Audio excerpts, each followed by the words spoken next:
حضرت ابراہیم خلیل اللہ علیہ السلام ایک مرتبہ بکریاں چرا رہے تھے۔ راستے میں ایک آدمی اللہ تعالیٰ کی محبت میں یہ تسبیح پڑھتا ہوا جا رہا تھا: سبحان الملک القدوس، سبحان ذی العزت والہیبۃ والکبریاء والجبروت۔ حضرت ابراہیم علیہ السلام کو یہ جملے بڑے اچھے لگے، اور ظاہر بات ہے کہ جس سے محبت ہوتی ہے اس کے ذکر سے دل کو لذت ملتی ہے اور دل اس کے لیے بے قرار ہو جاتا ہے۔ لہٰذا حضرت ابراہیم علیہ السلام نے اس آدمی سے درخواست کی کہ وہ اللہ کی تعریف کے یہ جملے ایک بار دہرائے، تو اس شخص نے کہا کہ میں دوبارہ پڑھوں گا تو آپ کیا دیں گے؟ حضرت ابراہیم علیہ السلام نے فرمایا کہ میں اپنی آدھی بکریاں دے دوں گا۔ اس شخص نے وہ تسبیح دوبارہ پڑھ دی اور آپ نے اپنی آدھی بکریاں اس کو دے دی۔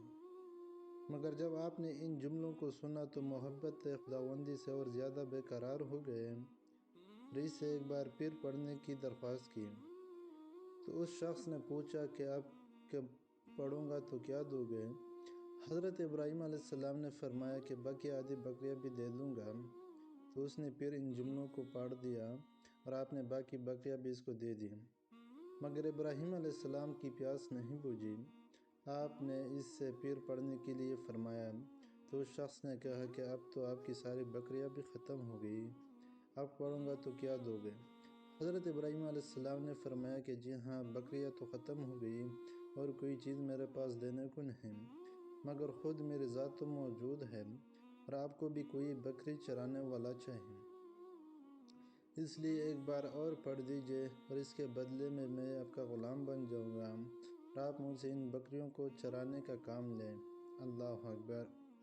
یہ سن کر اس آدمی نے کہا، دراصل میں اللہ کا فرشتہ ہوں، تمہارا امتحان لینے آیا تھا کہ آپ کو اللہ سے کتنی محبت ہے، یہ میں دیکھنا چاہتا تھا اور آپ کامیاب ہو گئے، یہ لیجیے آپ کی بکریاں۔